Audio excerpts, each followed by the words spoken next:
ಯಾಕೆ ಇದೇ ಫೀಲ್ಡ್ನ ಆಯ್ಕೆ ಮಾಡ್ಕೊಂಡ್ರಿ? ಅಂದರೆ ನಾನು ಕನ್ನಡದ ಪರ ಧ್ವನಿ ಎತ್ತಬೇಕು ಅನ್ನೋ ಒಂದು ಥಾಟ್ ಪ್ರಾಸೆಸ್ ಬಂದಿದ್ದು ಯಾವಾಗ ಅನ್ನೋದು. ಆದರೆ ಯಾವಾಗ ಏನಾಗ್ತಾ ಇತ್ತು ಅಂತಂದರೆ, ನಾನು ಅವಾಗ ಒಬ್ಬ ಆರ್ಕೆಸ್ಟ್ರಾ ಕಲಾವಿದನಾಗಿದ್ದೆ, ಸಿಂಗರು ಆಗಿದ್ದೆ, ಮಿಮಿಕ್ರಿ ಆರ್ಟಿಸ್ಟ್ ಆಗಿದ್ದೆ.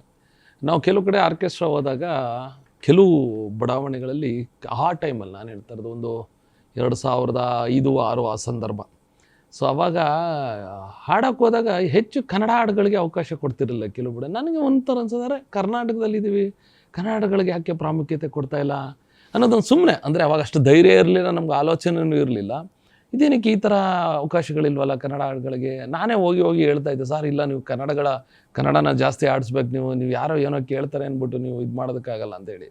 ಆಮೇಲೆ ನಾವು ಬೆಂಗಳೂರಿಗೆ ಬಂದಂಥ ಸಂದರ್ಭದಲ್ಲಿ ಒಂದಷ್ಟು ನಾವೇ ಕೆಲಸ ಮಾಡುವ ಅಥವಾ ಓಡಾಡುವಂಥ ಜಾಗಗಳಲ್ಲಿ ಏನಾಗ್ತಾಯಿತ್ತು ಅಂತಂತಂದರೆ, ನಮಗೆ ಅನ್ಸೋದು ಇದೇನಪ್ಪ ಇದು, ಈ ಒಂದು ಚೂರು ಬೆಲೆ ಇಲ್ವಲ್ಲ ಇಲ್ಲಿ ಕನ್ನಡದವ್ರಿಗೆ, ಕನ್ನಡಿಗರಿಗೆ ಅನ್ನೋ ರೀತಿ ನಮಗೆ ಅನುಭವಗಳಾಗ್ತಾಯಿತ್ತು.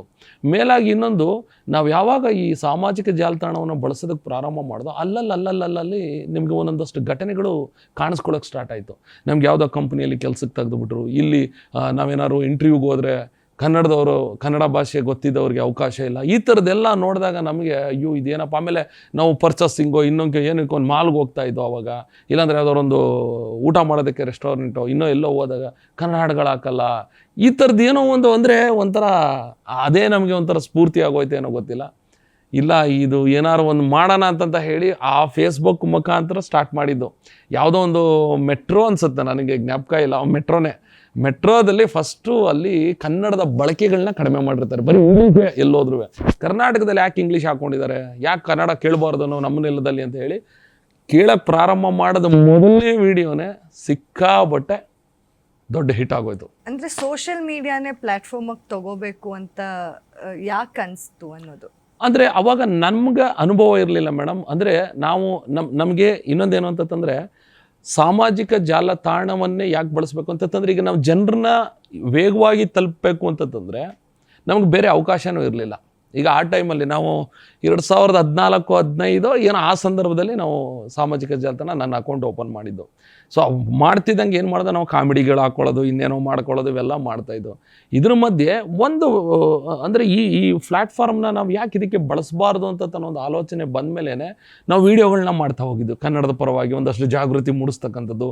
ಈ ಥರ ಹಿಂಗೆ ಆಗ್ತಾಯಿದೆ ಈ ಜಾಗಗಳಲ್ಲಿ, ಮತ್ತು ಎಲ್ಲರೂ ಒಂದು ಅಂಗಡಿಯಲ್ಲೂ ಒಂದು ಕನ್ನಡ ಫಲಕ ಇಲ್ಲ ಅಂತಂದರೆ ನೀವು ಯಾಕೆ ಕನ್ನಡ ಫಲಕ ಹಾಕಿಲ್ಲ ಅಂತ ಅನ್ನೋದ್ರ ಬಗ್ಗೆ ವೀಡಿಯೋ ಮಾಡೋದು. ಅದೇನಾಯಿತು ಅಂದರೆ ಜನರಿಗೆ ಅದು ನಾವು ಪ್ರಶ್ನೆ ಮಾಡ್ಬೋದು ಅಂತ ಅನ್ನೋದು ಅನ್ನಿಸ್ತು. ಅವಾಗ ಸಾಕಷ್ಟು ಜನರಿಗೂ ಅನ್ನಿಸ್ತು. ಸೊ ನಾವು ಅದನ್ನು ಹೆಚ್ಚು ಮಾಡ್ತಾ ಹೋಗ್ತಿದ್ದೀಗ ಏನಾಗ್ತಾ ಅಂತಂದರೆ, ಒಂದು ಬೇರೆಯವ್ರಿಗೇನೋ ನಮಗೆ ಗೊತ್ತಿಲ್ಲ, ಒಟ್ಟಿನಲ್ಲಿ ನಮ್ಮಲ್ಲೇ ಒಂಥರ ಅದು ಪ್ರೇರಣೆ ಆಗ್ತಾ ಹೋಗ್ತೋ, ಇಲ್ಲ ನಾವು ಮಾಡ್ತಾ ಹೋಗ್ಬೋದು. ಆಮೇಲೆ ಸಖತ್ ಬೆಂತಡ್ತಾ ಬಂದರು ಜನರು, ಇಲ್ಲ ಮಾಡಿ ಇದನ್ನೆಲ್ಲ ಮಾಡಿದ್ರೆ ನಾವೆಲ್ಲ ಬೆಂಬಲವಾಗಿರ್ತೀವಿ ಅಂತ ಹೇಳಿ. ಸೊ ಅದ್ರ ಪರಿಣಾಮ ಇವೆಲ್ಲ ಆಗೋದಕ್ಕೆ ಸಾಧ್ಯವಾಗಿದ್ದು.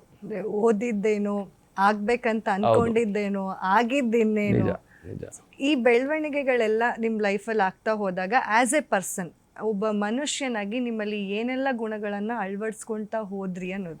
ನಿಜವಾಗಿಯೂ ಹೇಳಲ್ಲ, ನಾನು ನನ್ನಲ್ಲಿ ಒಂದಷ್ಟು ಗುಣ ಏನಾಗುತ್ತೆ ಅಂದರೆ ಮೇಡಮ್, ಪ್ರತಿಯೊಬ್ಬ ಮನುಷ್ಯನಿಗೆ ಏನಾಗುತ್ತೆ ಗೊತ್ತಾ, ಅವನದೊಂದು ಹುಟ್ಟು ಗುಣ ಅಂತ ಅನ್ನೋದು ಇರ್ತದೆ. ಅದು ಏನೇ ಮಾಡಿದ್ರು ಪ್ರತಿಯೊಬ್ಬನಿಗೆ ಒಂದು ವ್ಯಕ್ತಿತ್ವ ಅನ್ನೋದು ಫಾರ್ಮ್ ಆಗಿರ್ತದೆ. ಈಗ ಕೆಲವು ಟೈಮು ತುಂಬ ಕೋಪ ಮಾಡ್ಕೋತೀವಿ ನಾವು, ಕೆಲವು ಕಡೆ ಕೇಳಿದ್ದೀವಿ ನಾವು, ತುಂಬ ಕೋಪ ಮಾಡ್ಕೊಳ್ಳೋರಿಗೆ ಕೆಟ್ಟ ಮನಸ್ಸಿರಲ್ಲ ಅಂತ ಹೇಳಿ.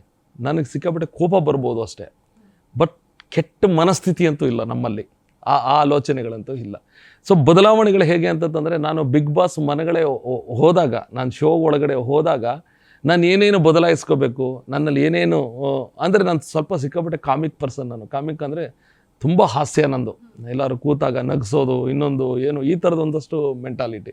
ಅದ್ರ ಮಧ್ಯೆ ಈಗ ನಾವು ಏನಾಗುತ್ತೆ ಅಂದರೆ, ಈ ಸಾರ್ವಜನಿಕ ಜೀವನಕ್ಕೆ ಬಂದಾಗ ಏನಾಗುತ್ತೆ ಅಂತಂದರೆ, ನಾವು ಬಹಳಷ್ಟು ಬೇರೆ ಬೇರೆ ವ್ಯಕ್ತಿತ್ವಗಳ ಜೊತೆ ನಮ್ಮ ಒಡನಾಟಗಳು ಪ್ರಾರಂಭ ಆಗುತ್ತೆ. ಒಬ್ಬೊಬ್ರಿಗೂ ನಾವು ಅವ್ರ ಜೊತೆ ನಾವು ರಿಯಾಕ್ಟ್ ಮಾಡೋ ರೀತಿ ಇದೆಯಲ್ಲ, ಈಗ ಕೆಲವ್ರ ಹತ್ರ ಬಹಳ ಪ್ರೀತಿಯಿಂದ ಮಾತಾಡ್ತಾ ಇರ್ತೀವಿ, ಇನ್ನು ಕೆಲವ್ರ ಸನ್ನಿವೇಶಗಳ ಆಧಾರದ ಮೇಲೆ ನಾವು ಏನು ಮಾಡೋದಕ್ಕಾಗಲ್ಲ. ಬಟ್ ಒಂದಂತೂ ಅರ್ಥ ಆಗಿದೆ, ಮೊದಲು ಈಗ ನಾವು ಒಂದು ಶೋಗೆ ಹೋಗಿ ಅಥವಾ ಒಬ್ಬ ಹೋರಾಟಗಾರನಾಗಿ ಜನರಿಗೆ ಗುರುತಿಸ್ಕೊಳ್ಳೋದಕ್ಕೂ ಮುಂಚೆ ನಾನು ಏನು ಬೇಕಾದ್ರೂ ಕಾಮೆಂಟ್ ಹಾಕ್ಬೋದಿತ್ತು, ನಾನು ಹೇಗೆ ಬೇಕಾದ್ರೂ ವರ್ತಿಸ್ಬೋದಿತ್ತು, ಹೇಗೆ ಬೇಕಾದ್ರೂ ನಡ್ಕೋಬೋದಿತ್ತು. ಬಟ್ ಈಗ ನಮಗೆ ಜವಾಬ್ದಾರಿ ಇದೆ, ನಮ್ಮನ್ನು ಅನುಸರಿಸೋಂಥವ್ರು ಒಂದಷ್ಟು ಜನ ಇದ್ದಾರೆ.